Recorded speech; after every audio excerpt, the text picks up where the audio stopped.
The morning they cut my oak trees, I woke to the sound of engines. At first, I thought it was thunder rolling low across the hills. The sky outside my bedroom window was pale gray, the kind of heavy dawn that promises rain. But thunder doesn't grind and snarl. It doesn't beep when it backs up. I pulled on my boots and stepped out onto the porch of the farmhouse my grandfather built in 1948. The air smelled wrong. Not like dew and hay and damp earth. It smelled like diesel. Down by the southern fence line, 3 machines were already at work. A yellow excavator swung its arm like a giant metal scythe. 2 men in neon vests stood near the tree line where my oak grove began. And at the edge of the pasture, where my property met the old quarry road, a temporary sign had been planted overnight. Future site of Silver Ridge Resort. Luxury redefined. I felt something inside my chest go hollow. The oak grove had stood there longer than any of us. My grandfather used to say some of those trees had seen the Civil War from a distance. They were massive white oaks, thick-trunked, roots like knotted fists gripping the soil. In summer they cast a cool cathedral of shade. In autumn they dropped acorns that brought deer in droves. In spring they filled with warblers. And now a chainsaw screamed. I ran. By the time I reached the fence, one of the smaller oaks had already fallen. Its branches lay shattered, leaves still trembling as if they didn't understand what had happened. "Hey!" I shouted. "What the hell do you think you're doing?" A man in a hard hat turned. He had a clipboard tucked under his arm and a radio clipped to his chest. He looked at me like I was an inconvenience. "You need to step back, sir. Active work site. This is my land." He glanced down at the clipboard. According to the survey, this section falls inside Parcel B, 17. That parcel was sold to Silver Ridge Development 2 months ago. "That's impossible," I said. He shrugged. "Take it up with the county." Another tree cracked and leaned. The sound of splitting wood was like bone breaking. I felt heat rise behind my eyes. "You're over the line," I said. "That fence is the boundary." He gestured to a set of orange flags strung 10 feet inside my property. New survey markers. Official.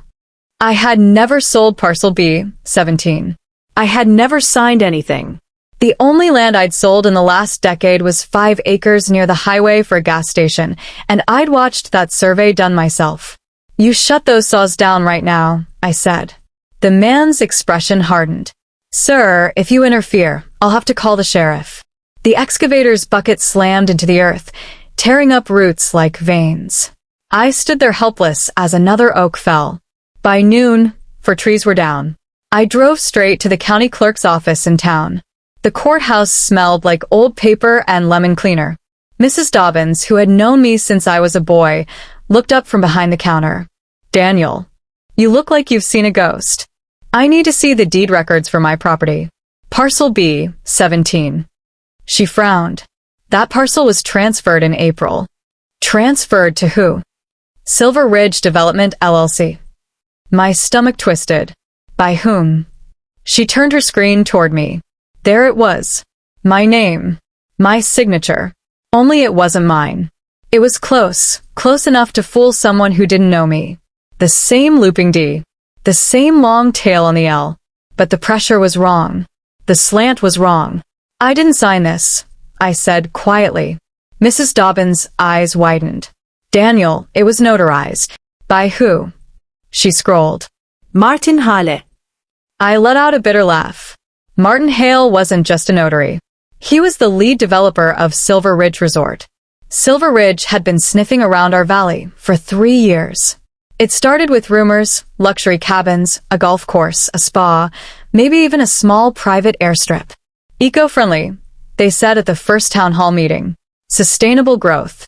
They showed glossy renderings of glass lodges perched above the quarry lake, infinity pools reflecting sunsets, couples clinking champagne glasses under strings of fairy lights. Half the town was dazzled. The other half, farmers, old-timers, people who actually lived off the land, were wary. I had stood up at that first meeting. "Where's your water coming from?" I'd asked. "On-site wells," Martin Hale had said smoothly. "You think you can pull that much groundwater without affecting the rest of us?" He'd smiled. Our environmental impact assessment shows negligible disruption. I'd done my own research. Their assessment had been commissioned by a firm 2 counties over that had never once recommended against a development project. After that meeting, I became a problem. I organized petitions. I helped neighbors write letters. I dug into zoning codes. I found out the quarry lake they wanted to advertise as a private alpine retreat was technically classified as a reclaimed industrial site with unstable banks. But they were patient. Developers always are. And apparently, they were willing to forge documents. I hired a lawyer the next day. Her name was Elena Ruiz. She had sharp eyes and a reputation for dismantling corporate nonsense. She studied the deed transfer, then looked at me. "This is fraud," she said plainly. "Can we stop them? We can file an injunction. But construction has already begun. They've cut 4 of my trees." She nodded once. "Then we move fast." Within 48 hours, we filed a motion to halt development on the disputed parcel pending investigation. The judge scheduled a hearing for the following week. In the meantime, Silver Ridge kept working. They stayed just inside the orange flags, cutting and clearing and grading. They avoided touching the remaining trees on what they claimed was their side. But the damage was done. Every time I looked out at that scar in the grove, something inside me hardened. At the hearing, Martin Hale wore a navy suit and a sympathetic smile. "Your Honor," he said, "Silver Ridge acquired Parcel B, 17 legally and in good faith. We paid fair market value. We relied on a properly executed deed." Elena stood. The signature is forged. My client never signed any such document. We are requesting an immediate halt to all construction activity on or adjacent to the disputed parcel. Martin's lawyer countered that stopping work would cause irreparable financial harm. I almost laughed, for oak trees lay in pieces because of them. But they spoke of harm like it was something measured only in dollars. The judge ordered a temporary pause on activity directly within Parcel B, 17, but allowed work to continue on surrounding land until the fraud claim could be fully investigated. It wasn't a full victory, but it bought time. Time, as it turned out, was exactly what I needed. You see, my grandfather hadn't just left me land. He'd left me paperwork. Boxes of it. Old surveys. Soil studies. Water reports. Hand-drawn maps from when the quarry was first dug in the 1920s. One night, as I sifted through those boxes in the barn loft, I found something interesting. A geological assessment from 1973. It described a network of underground limestone cavities running beneath the southern portion of my property and extending toward the quarry lake. The report used a word that made my pulse quicken. Karst. Karst terrain is riddled with sinkholes and unstable ground. Build the wrong structure on it, and you might find your luxury spa sliding into the earth. I dug deeper. Another report from 1981 warned of seasonal groundwater surges through those cavities during heavy rain. Silver Ridge's glossy renderings showed their backyard, the landscaped recreational area behind the main lodge, sitting precisely over that zone.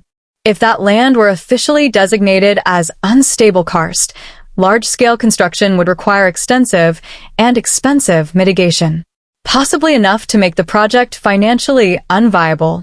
But the county's most recent public maps didn't show the karst classification. Somehow, it had vanished from updated zoning overlays. I had a feeling I knew how. I drove to the State Geological Survey office, 2 counties over. After 3 hours and a lot of polite persistence, I found an older geologist named Dr. Harper, who was willing to listen. He adjusted his glasses as he examined the 1973 report. "Where did you get this?" "My grandfather kept everything." He smiled faintly. "Smart man." "Is this still valid?" I asked. He hesitated. Karst doesn't just disappear. But classifications can change if new surveys suggest stability. Who would commission those surveys? "Developers," he said bluntly. I showed him the Silver Ridge plans. His brow furrowed. If they're building heavy structures here, he tapped the map, they'd better have done extensive subsurface testing. What if they didn't? He leaned back. Then they're gambling. I took a breath. "Would you be willing to conduct an independent assessment?" He studied me for a long moment. Why? He asked. Because you don't like them. Because they forged a deed and cut down trees that have stood for a century. That seemed to matter. 2 weeks later, Dr. Harper and his team were on my land, running ground-penetrating radar and drilling test cores. Silver Ridge protested. They claimed we were interfering with their adjacent property. Elena handled the legal wrangling. The results came back clear. Active subsurface voids. Seasonal water channels. High sinkhole risk. Dr. Harper submitted his findings to the state. Once officially recorded, the land would be flagged as high-risk karst terrain. And that flag wouldn't stop neatly at my boundary. Karst doesn't care about parcel lines. It extended well into the area Silver Ridge had designated as their backyard experience zone.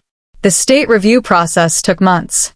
In that time, the fraud investigation also advanced.